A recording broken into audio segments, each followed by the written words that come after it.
سامعین محترم،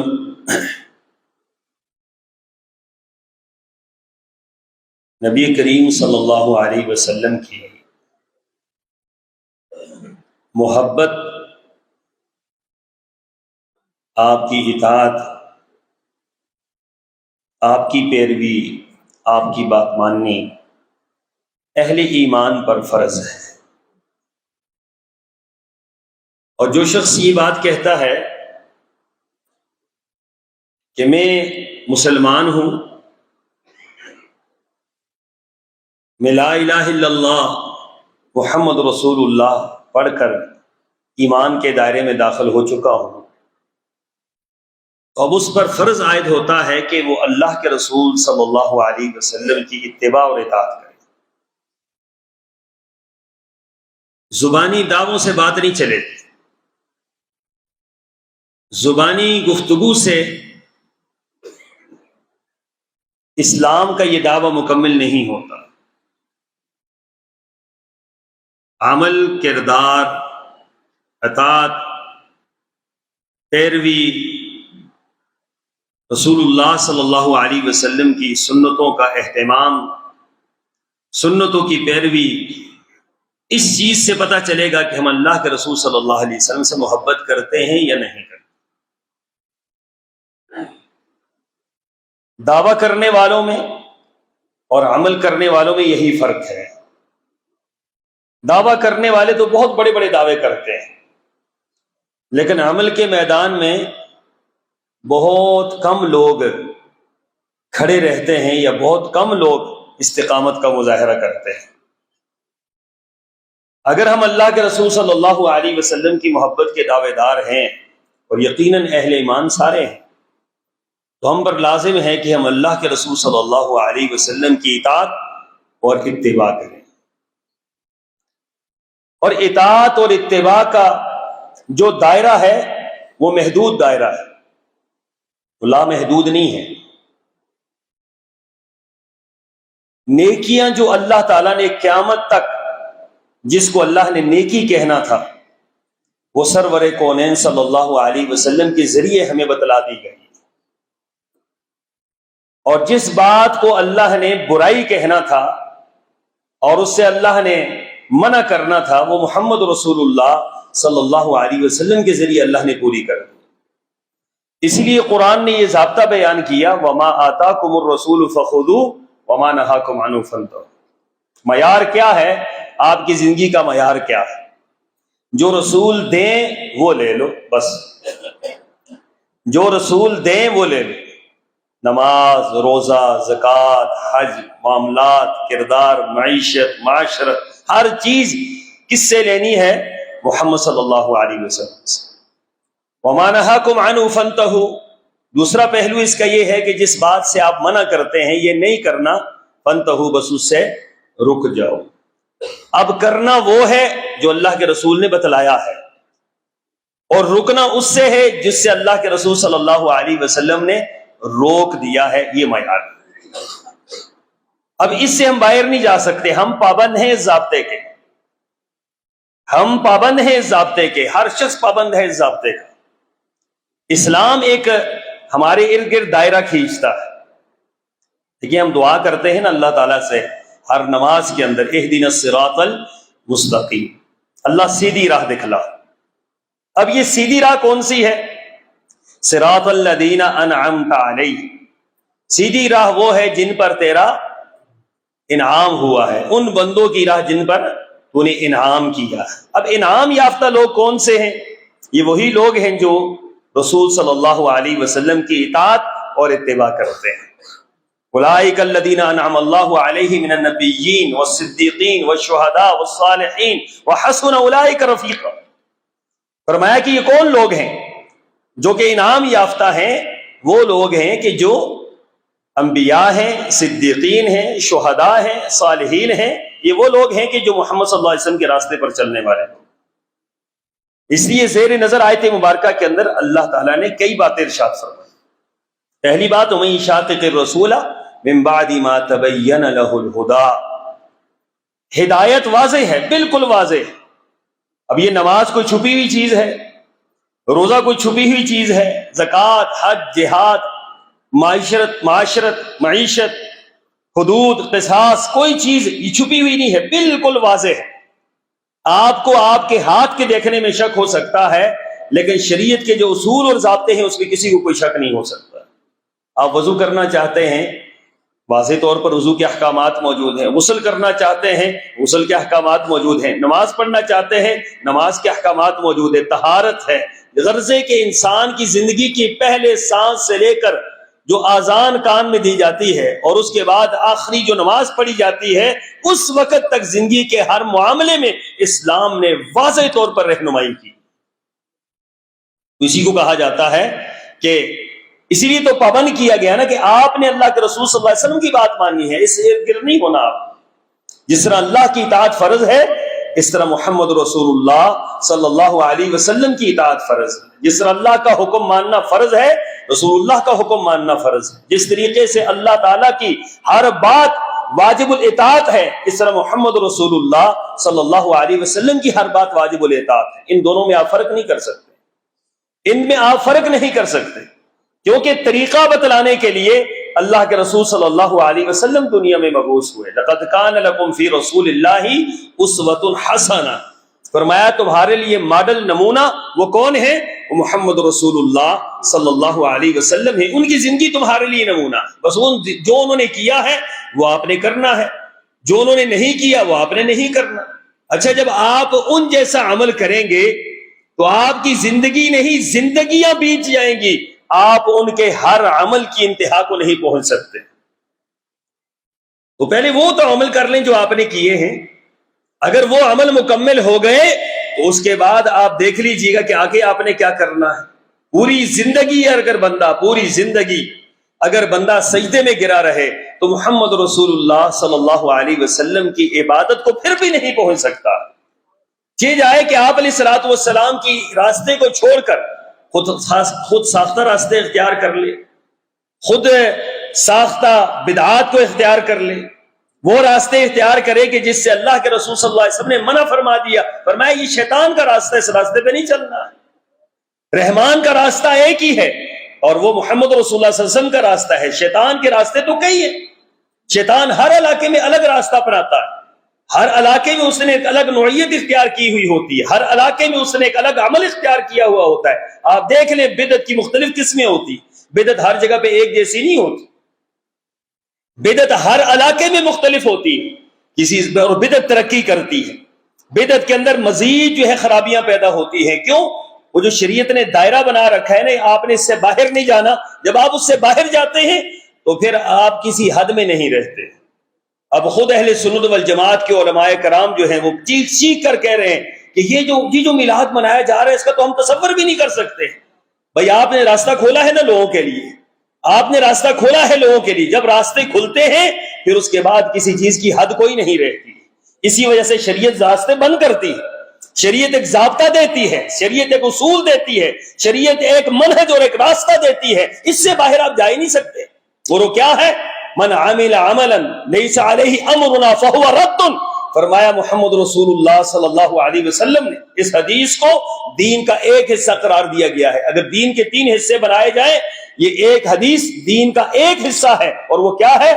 فرمایا کہ من عمل عملا، جو شخص ایسا عمل کرتا ہے لیس علیہ امرنا، اس پر ہمارا حکم نہیں ہے، ہم نے وہ کیا نہیں ہے، ہمارے دور میں ہوا نہیں ہے، ہمارا اس پر حکم موجود نہیں ہے، ہمارے صحابہ نے اس کو کیا نہیں ہے، فہو رد، وہ عمل چاہے کتنا ہی اچھا کیوں نہ ہو، فہو رد، وہ عمل کیا ہے؟ مردود ہے، وہ عمل مردود ہے۔ صحابہ کرام رضوان اللہ علیہم اجمعین کا طرز عمل دیکھیں۔ حضرت عبداللہ بن مسعود رضی اللہ تعالیٰ عنہ، ان کو کسی نے یہ خبر دی کہ مسجد کے اندر کچھ لوگ بیٹھے ہیں اور وہ ذکر کر رہے ہیں، اجتماعی ذکر کر رہے ہیں۔ اب اجتماعی ذکر کرنا بظاہر تو کوئی اللہ کو یاد ہی کر رہے ہیں نا، آپ سے کوئی پوچھے، مجھ سے کوئی پوچھے، ہم کہہ دیں گے اللہ کو یاد کر رہے ہیں، کیا حرج والی بات ہے؟ لیکن صحابہ کرام پر قربان جائیں کہ جو بات رسول اللہ کے زمانے میں انہوں نے نہیں دیکھی تھی، اس بات کا تصور بھی نہیں کر سکتے۔ وہ یہ کہتے تھے نیکی وہی تھی جو اللہ کے رسول کر گئے ہیں، اس کے بعد تو نیکی کا تصور ہی ختم ہو گیا ہے، اس کے بعد ساری دنیا کے لوگ مل جائیں یہ نیکی ہے، وہ نیکی نہیں ہو سکتی۔ اس نیکی وہی ہے جس پر اللہ کے رسول صلی اللہ علیہ وسلم کا عمل موجود، صحابہ کرام کا عمل موجود۔ اب عبداللہ بن مسعود رضی اللہ تعالیٰ عنہ کو یہ خبر دی گئی کہ مسجد کے اندر کچھ لوگ ذکر کر رہے ہیں، اجتماعی ذکر کر رہے ہیں۔ عبداللہ بن مسعود کہنے لگے مجھے لے جاؤ۔ جا کر دکھایا گیا تو منظر یہ تھا، کچھ لوگ یہاں پر بیٹھے ہیں، کچھ یہاں پر بیٹھے ہیں، کچھ یہاں پر بیٹھے ہیں۔ اب ان میں ایک ایک بندہ ان کے سامنے بیٹھا ہے اور وہ کہتا ہے قولوا لا الہ الا اللہ، بھائی کہو لا الہ الا اللہ۔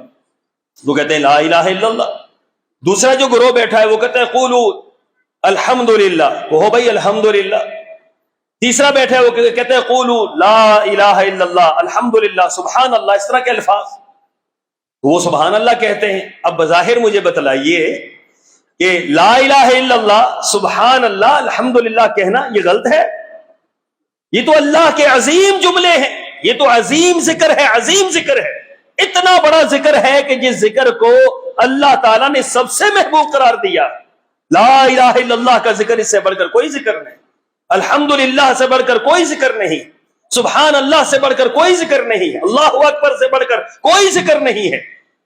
حضرت عبداللہ بن مسعود فرما رہے ہیں، ان کو مخاطب ہوئے اور مخاطب کر کے فرمانے لگے تمہارا ستیاناس ہو، تمہارا ستیاناس ہو، ابھی رسول اللہ کا کفن میلا نہیں ہوا اور تم نے رسول اللہ کا دین بدل دیا۔ اب یہاں کیا بات بدلی گئی تھی، کیا ہو گیا تھا؟ اب آپ اور ہم سوچنے کے لیے بیٹھ جائیں کہ یہاں کیا ہوا تھا۔ لا الہ الا اللہ پڑھ رہے ہیں، الحمدللہ پڑھ رہے ہیں، اللہ اکبر پڑھ رہے ہیں، سبحان اللہ پڑھ رہے ہیں، دین کہاں سے بدل گیا؟ عبداللہ بن مسعود کیا فرماتے ہیں؟ فرماتے ہیں کہ ہم نے رسول اللہ صلی اللہ علیہ وسلم کے زمانے میں اس طریقے سے ذکر کے حلقات نہیں دیکھے، اس طریقے سے ذکر کرتا ہوا نہیں دیکھا کسی کو۔ یہ انفرادی ذکر ہے، انفرادی دعائیں ہیں، انفرادی اذکار ہیں، اس طریقے سے جمع ہو کر رسول اللہ کے زمانے میں تو یہ نہیں ہوتے۔ جو رسول اللہ کے زمانے میں نیکی نہیں تھی وہ آج نیکی کس طرح ہو سکتی ہے؟ اور پھر عبداللہ بن مسعود نے کیا فرمایا؟ فرمایا اگلی بات اس سے سخت کہی، فرمایا مجھے شک ہے اس بات پر کہ کہیں مرتے ہوئے تم بے دین ہو کر نہ مرو۔ اس حلقات کو اٹھا دیا گیا، لوگوں کو وہاں سے نکال دیا گیا اور عبداللہ بن مسعود غصے سے نیلے پیلے ہو رہے۔ فرمایا کہ مجھے اس بات کا شک ہے کہیں تم بے دین ہو کر نہ مرو۔ اور پھر صحابہ فرماتے ہیں کہ وہ لوگ جو مسجد کے اندر اجتماعی ذکر کیا کرتے تھے، نہروان کی جنگ کے اندر خوارج میں ان کا شمار کیا گیا۔ خوارج میں جب دیکھا گیا تو وہ سارے کے سارے خارجیوں میں شامل تھے، بے دین ہو کر مرے دنیا سے۔ کیوں؟ کہ انہوں نے رسول اللہ کا طریقہ اختیار کرنا چھوڑ دیا۔ آپ ذکر بھی کر رہے ہیں، آپ پہلے رسول اللہ کا طریقہ تو دیکھیں کہ اللہ کے رسول نے کیسے کیا ہے۔ آپ قرآن کی تلاوت کر رہے ہیں، دیکھیں تو صحیح اللہ کے رسول نے قرآن کی تلاوت کیسے کی۔ آپ سجدہ کر رہے ہیں، دیکھیں تو صحیح رسول اللہ نے سجدہ کیسے کیا۔ کون سی بات ہے ایسی جو میرے آقا نے نہیں بتلائی؟ کون سی نیکی ہے ایسی جو رحمت اللہ عالمین نے نہیں بتلائی؟ کون سی راہ ہے صحیح جو میرے نبی نے نہیں بتلائی؟ خود ساختہ باتیں اختیار کر کے اصل دین کو چھوڑ دینا، یاد رکھیں یہی گمراہی ہے۔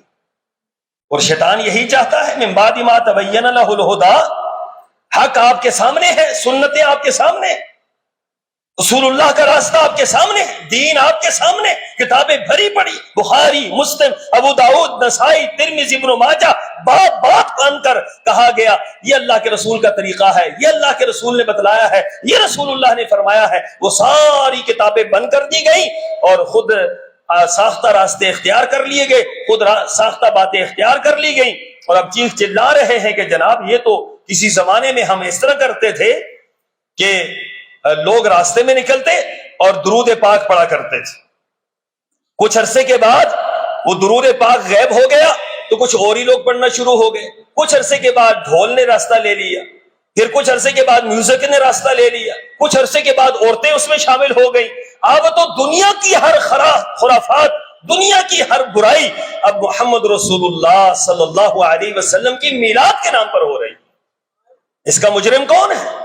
اس کے مجرم وہ لوگ ہیں جنہوں نے سنت رسول اللہ کو چھوڑا ہے، اس کے مجرم وہ لوگ ہیں جنہوں نے راستہ ان کو بتلایا غلط۔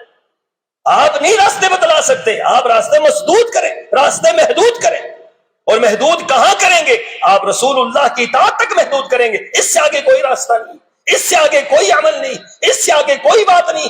جب آپ راستہ کھولیں گے بھائی کرو اپنی مرضی کرنی ہے، رسول اللہ کی میلاد کا دن ہے، جو مرضی ہے آپ کریں، کمکمے جلائیں، آپ روشنیاں کریں، آپ فلاں کریں، تو پھر لوگ اور بھی آگے نکلیں گے، پھر لوگ اور بھی آگے نکلیں گے، وہاں تک جائیں گے جہاں آپ تصور نہیں کر سکتے، جہاں آپ سوچ نہیں سکتے۔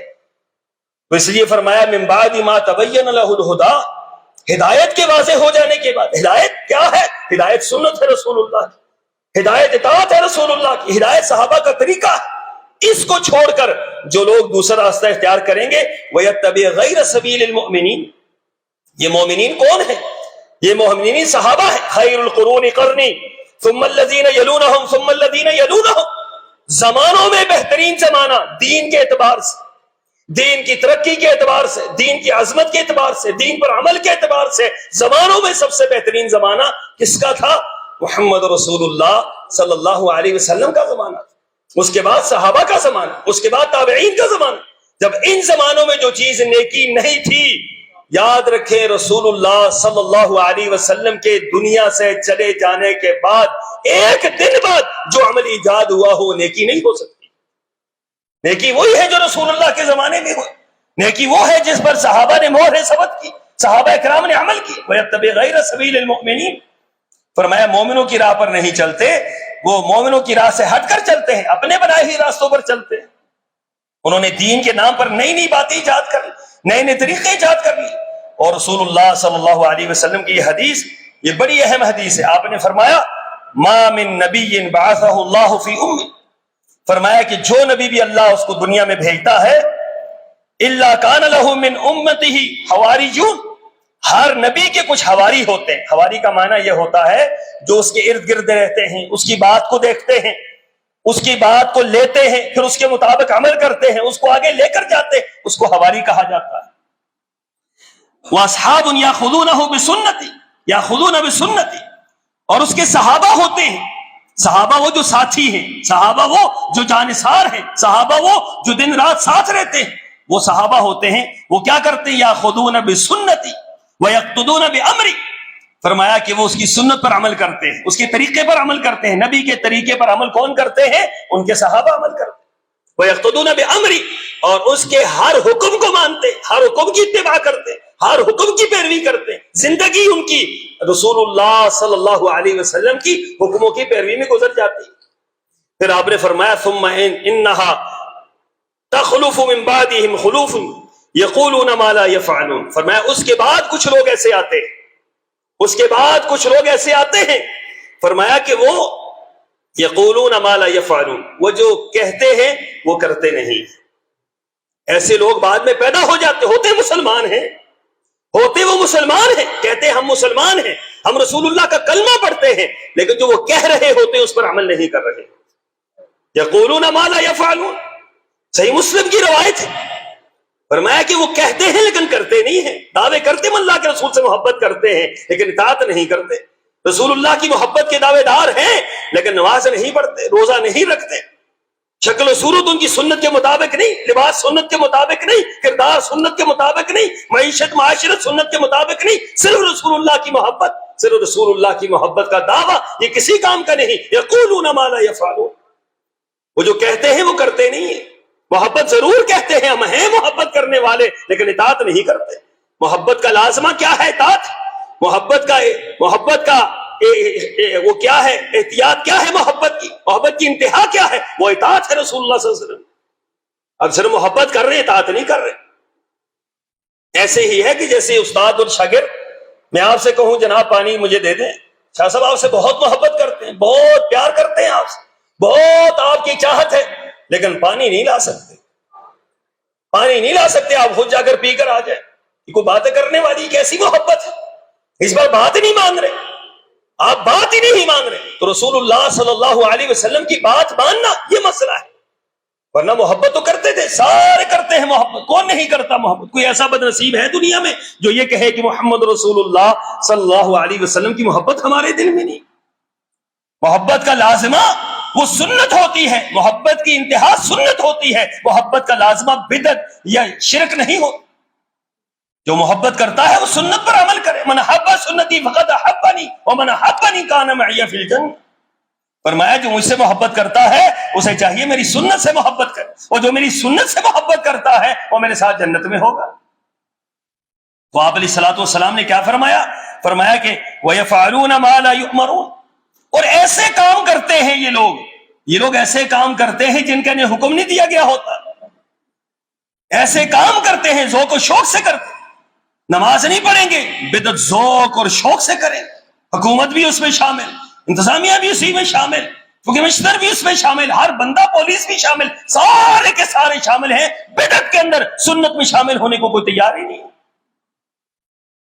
آپ کی یہ نماز ہوتی ہے نماز عید، آپ کی نماز عید ہوتی ہے نماز عید، نماز عید کی اللہ کی طرف سے حکم ہے، رسول اللہ کی اطاعت۔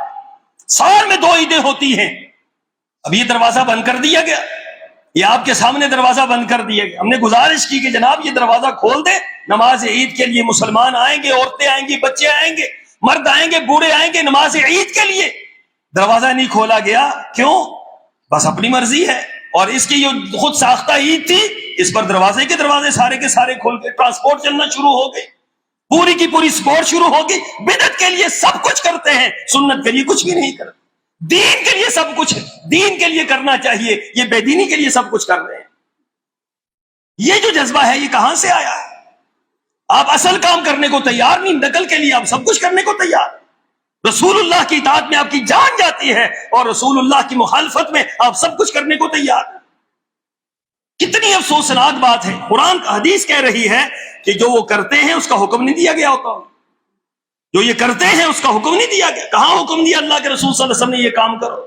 آپ نے فرمایا میرا میلاد مناؤ، آپ نے فرمایا جلسے نکالو، جلوس نکالو، آپ نے فرمایا کہ کمکمیں روشن کرو، آپ نے فرمایا کہ یہ ڈھول ڈھمکے اور سارا کچھ کرو۔ یہ ساری باتیں رسول اللہ کی شریعت کی مخالفت، رسول اللہ کی سنت کی مخالفت ہے، اللہ کے عذاب کو دعوت دینے کے مترادف ہے۔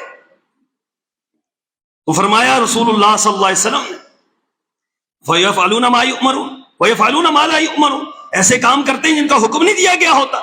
اب فرمایا ان کے ساتھ کرنا کیا ہے؟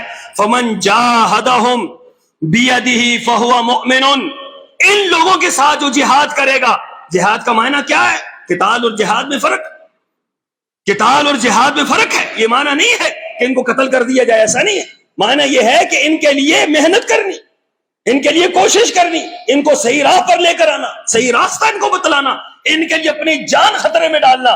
فرمایا جو شخص یہ کام کرے گا فَهُوَ مُؤْمِنٌ، وہ مومن ہوگا۔ ان کو دیکھ کر خاموش نہ رہے، بدعت کو دیکھ کر خاموش ہوگی، بدعت ختم نہیں ہوگی، بدعت بڑھے گی۔ شرک کو دیکھ کر خاموش ہوگی، شرک ختم نہیں ہوگی، بڑھے گی۔ رسول اللہ کی مخالفت اور بڑھے گی۔ اس پر اہل ایمان کو خاموش نہیں رہنا چاہیے، اہل ایمان کو بولنا چاہیے، اہل ایمان کو اپنا کردار ادا کرنا چاہیے، اہل ایمان کو رسول اللہ کی سنتوں کے لیے میدان میں آنا چاہیے۔ تو فرمایا کہ وَمَنْ جَاهَدَهُمْ بِيَدِهِ فَهُوَ مُؤْمِنٌ، جو ان لوگوں کے ساتھ جہاد کرے گا اپنے ہاتھ سے وہ مومن ہے۔ وَمَنْ جَاهَدَهُمْ بِقَلْبِهِ فَهُوَ مُؤْمِنٌ، اور جو اپنے دل سے جہاد کرے گا ان کے خلاف، نفرت کرے گا ان سے، وہ بھی مومن ہے۔ دل سے نفرت کرنا، بدعات سے، شرک سے نفرت کرنا، یہ اہل ایمان کے لیے ضروری ہے۔ اگر آپ بدعت سے نفرت نہیں کریں گے، بدعتی سے نفرت نہیں کریں گے، تو آپ کے دل میں بدعت کی جو نفرت ہے وہ ختم ہوگی، ایمان آپ کا رائگاں ہو جائے۔ جہاں آپ سنت سے محبت کرتے ہیں اس کا تقاضا یہ ہے کہ بدعت سے نفرت کریں، جہاں توحید سے محبت کرتے ہیں اس کا تقاضا یہ ہے کہ شرک سے نفرت کریں۔ تو رسول اللہ صلی اللہ علیہ وسلم نے کیا فرمایا؟ فَمَنْ جَاهَدَهُمْ بِقَلْبِهِ فَهُوَ مُؤْمِنٌ، فرمایا کہ جو دل سے اس کے خلاف جہاد کرے وہ مومن ہے۔ وَمَنْ جَاهَدَهُمْ بِلِسَانِهِ فَهُوَ مُؤْمِنٌ، جو زبان سے ان کے خلاف جہاد کرے گا وہ مومن ہے۔ وَلَيْسَ وَرَاءَ ذَلِكَ مِنَ الْإِيمَانِ حَبَّةٌ خَرْدَلٍ، فرمایا اگر زبان سے بھی بندہ نہیں کہتا، ہاتھ سے بھی بندہ نہیں کہتا، دل سے بھی برا نہیں جانتا، اس کے دل میں رائی کے دانے کے برابر ایمان نہیں ہو۔ ایمان کو ناپنے کا پیمانہ کیا ہے؟ ایمان کو ماپنے کا پیمانہ یہ ہے کہ محمد رسول اللہ صلی اللہ علیہ وسلم کی دین کے بارے میں آپ کی غیرت ہونی چاہیے، رسول اللہ کی سنتوں کے بارے میں آپ کی غیرت ہونی چاہیے، رسول اللہ کی اطاعت کے بارے میں آپ کی حمیت ہونی چاہیے۔ قومی حمیت پر لوگ جانے قربان کرتے ہیں، لسانی حمیت پر جانے قربان کرتے ہیں، دینی حمیت پر ہم کیوں کمزور پڑ جاتے ہیں؟ دینی حمیت یہ ایمان کا حصہ ہے، یہ اسلام کا حصہ ہے۔ رسول اللہ کی محبت، دینی حمیت یہ اللہ کے رسول صلی اللہ علیہ وسلم کی جو ہمارے اوپر احسانات ہیں اس کا تقاضا یہ ہے کہ آپ کی محبت، آپ کی اطاعت اور اس پر حمیت اور اس پر غیرت اور اس پر ڈٹ جانا یہ اہل ایمان پر ضروری ہے۔ تو رسول اللہ صلی اللہ علیہ وسلم نے اس کے بارے میں کیا فرمایا؟ فرمایا کہ من احدث فی امرنا ما لیس منہ فہو رد۔ کیا الفاظ ہیں میرے نبی کے؟ فرمایا کوئی بھی کام ایجاد کرو، نیا کام ہو دین کے اندر۔ یاد رکھیے ایجادات کی دو قسمیں ہوتی ہیں، ایک تمدنی ایجاد ہوتی ہے۔ تمدنی ایجاد کیا ہے؟ کسی زمانے میں مسجدیں کچی ہوتی تھی، پھر پکی ہونا شروع ہو گئی۔ کسی زمانے میں صرف یہ کھڑکیاں کھلی ہوتی تھی، پنکھے لگنے شروع ہو گئے۔ کسی زمانے میں چراغ ہوتے تھے، اب یہ لائٹیں جلنا شروع ہو گئی۔ یہ تمدنی ترقی ہے، اس سے اسلام نہیں روکتا۔ کسی زمانے میں ہم گھوڑے استعمال کرتے تھے، ہم گاڑیاں استعمال کرتے ہیں، یہ تمدنی ترقی ہے۔ کسی زمانے کے اندر جھوپڑیوں میں رہتے تھے، پکے مکانوں میں رہتے ہیں، یہ تمدنی ترقی ہے۔ کسی زمانے کے اندر کپڑے اور طرح کے پہنتے تھے، آج اور طرح کے پہنتے ہیں، یہ تمدنی ترقی۔ اس کو ہم نہیں روک سکتے، نہ اس کو روکا جا سکتا ہے، نہ شریعت نے روکا۔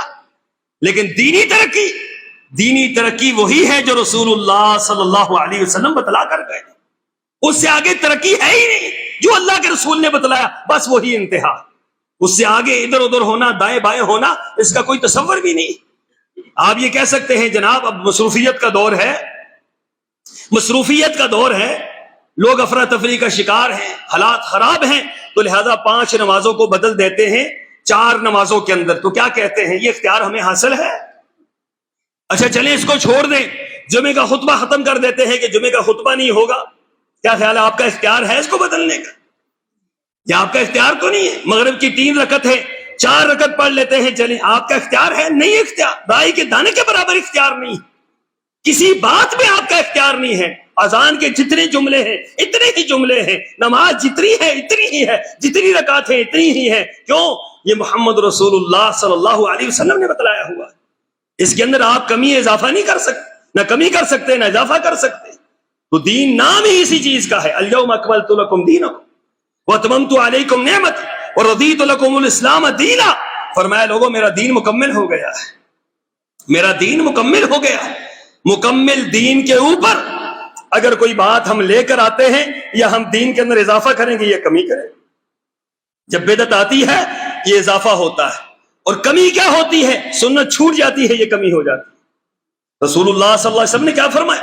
آپ نے فرمایا جس قوم کے اندر ایک بدعت آتی ہے، ایک بدعت، اللہ اس ایک بدعت کی نحوست کی وجہ سے ایک عظیم سنت میرا رب اٹھا لیتا ہے، اور قیامت تک سنت واپس نہیں آتی، قیامت تک نہیں آتی۔ اب اس بدعت سے سنت کون سی اٹھی ہے؟ سوموار کا روزہ ختم ہو گیا، جمعرات کا روزہ ختم ہو گیا۔ یہ پوری قوم مل کر سوموار کا روزہ رکھے، پوری قوم مل کر سوموار کا روزہ رکھے۔ کیوں؟ کہ میرے نبی سوموار کے دن پیدا ہوئے ہیں، میرے نبی نے خود روزہ رکھا، خود بتلایا کہ سوموار کے دن اس لیے روزہ رکھتا ہوں کہ سوموار کے دن میں پیدا ہوا۔ اب سوموار کے دن روزہ رکھے، سبحان اللہ، اس سے بڑی بات کون سی ہے؟ سوموار کے دن کے روزے کا پتہ ہی نہیں ہے، اور 12 ربیع الاول کے سارے جشن کا، سارے معاملات کا پتہ نہیں۔ اب یہ ہوتی ہے جب بدعت ایجاد ہوتی ہے، سنت لوگوں سے ختم ہو جاتی ہے، سنت کا لوگوں کو نام و نشان نہیں پتا ہوتا، کیونکہ بدعت کے اندر لذت ہوتی ہے، چاشنی ہوتی ہے، اس کے اندر ایک ولولہ اور جذبہ خود ساختہ ہوتا ہے، اس کے اندر شیطان کی ساری چالیں شامل ہوتی ہیں، اس لیے لوگ خوشی سے کرتے ہیں۔ اسی لیے رسول اللہ صلی اللہ علیہ وسلم نے فرمایا کہ بدعتی کو اللہ تعالیٰ توبہ کی توفیق نہیں دیتا، بدعتی کو اللہ توبہ کی توفیق نہیں دیتا۔ وجہ کیا ہے؟ وجہ یہ ہے کہ جو بدعت کر رہا ہوتا ہے وہ اس کو نیکی سمجھ کے کر رہا ہوتا ہے۔ بدکار بندہ بدکاری سے توبہ کر لے گا، شرابی شراب سے توبہ کر لے گا، گناہگار گناہ سے توبہ کر لے گا، بدعتی اپنی بدعت سے توبہ نہیں کرے گا۔ کیوں؟ وہ بدعت اس لیے کر رہا ہے، وہ تو محبت رسول میں بدعت کر رہا ہے، وہ تو اس کو دین سمجھ کے کر رہا ہے، جو دین سمجھ کے کر رہا ہے وہ اس کو کیسے چھوڑے گا؟ اور جو بے دینی سمجھ کے کرتا ہے چھوڑے گا وہ؟ جو گناہ سمجھے گا اس سے پیچھے ہٹے گا، جو نیکی سمجھتا ہے اس سے پیچھے کیسے ہٹ سکتا ہے؟ امام احمد بن حنبل رحمہ اللہ تعالی، اللہ تعالیٰ ان پر کروڑہا رحمت فرمائے، ان لوگوں نے دین کے لیے کتنی قربانیاں دی۔ ایک چھوٹا سا مسئلہ تھا، چھوٹا سا مسئلہ، قرآن مخلوق ہے یا قرآن اللہ کا کلام ہے؟ اس پر امام احمد ڈٹ گئے کہ قرآن اللہ کا کلام ہے۔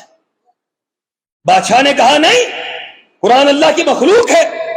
اس نے کہا نہیں، آپ کے کہنے سے دین نہیں بدلتا، دین وہ ہے جو محمد رسول اللہ نے فرما دیا۔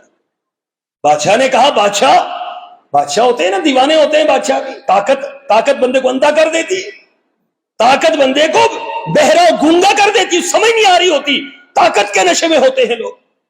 بادشاہ تھا، اس نے کہا میری گستاخی ہو گئی، کہا احمد بن حنبل کو کوڑے مارو۔ جو جلاد آتا تھا، ایک جلاد 2 کوڑے مارتا تھا، اور ہر 10 منٹ کے بعد 2 کوڑے مارے جاتے تھے۔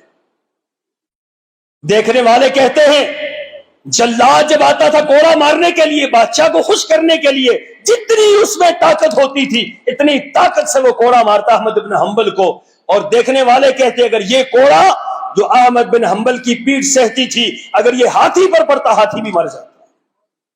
احمد بن حنبل سے جب پوچھا جاتا بتلا تیرا کیا موقف ہے، وہ کہتے ہیں میرا موقف وہی ہے جو میں نے پہلے بیان کر دیا، قرآن اللہ کا کلام ہے، یہ مخلوق نہیں ہو سکتا، قرآن اللہ کا کلام ہے۔ بڑے بڑے مولوی اکٹھے ہو گئے، انہوں نے کہا بادشاہ کی مخالفت اچھی نہیں ہے، کہا ہم اسے سمجھاتے ہیں، گئے جا کر موقف نرم کر لیں، حالات خراب ہیں، بادشاہ غصے میں ہے، ساری طاقت اس کے ساتھ ہے، موقف نرم کر لیں۔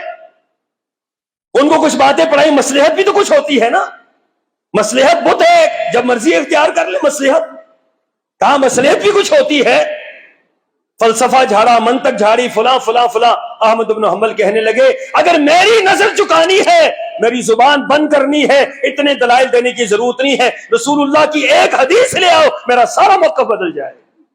او توری کتاب اللہ و سنت رسول، میرا موقف بدلنا ہے تو رسول اللہ کی ایک حدیث لے آؤ، اللہ کا قرآن لے آؤ، میرا موقف بدل جائے۔ آخری وقت تک بادشاہ تھک ہار گیا، لیکن احمد بن حنبل کا موقف بدلا۔ ابن تیمیہ فرماتے ہیں احمد بن حنبل کا اگر موقف بدل جاتا تو آج دنیا آدھی سے زیادہ گمراہ ہو جاتی۔ احمد بن حنبل نے کوڑے کھا لیے، اپنے موقف سے پیچھے نہیں ہٹے کہ رسول اللہ کی بات وہ مانی جا سکتی ہے، خود ساختہ باتیں مانی جا سکتی، یہ دین ہے۔ یاد رکھیں اس کے اندر کسی کی مرضی شامل نہیں ہے، دین قرآن و سنت کا نام ہے، دین قرآن اور حدیث کا نام ہے، اس سے ہٹ کر کوئی بات دین نہیں ہے۔ اسی پر استقامت اختیار کیجئے، اسی کو مانیے، اسی پر عمل کیجئے۔ اللہ عمل کی توفیق عطا فرمائے۔ وآخر دعوانا ان الحمد للہ۔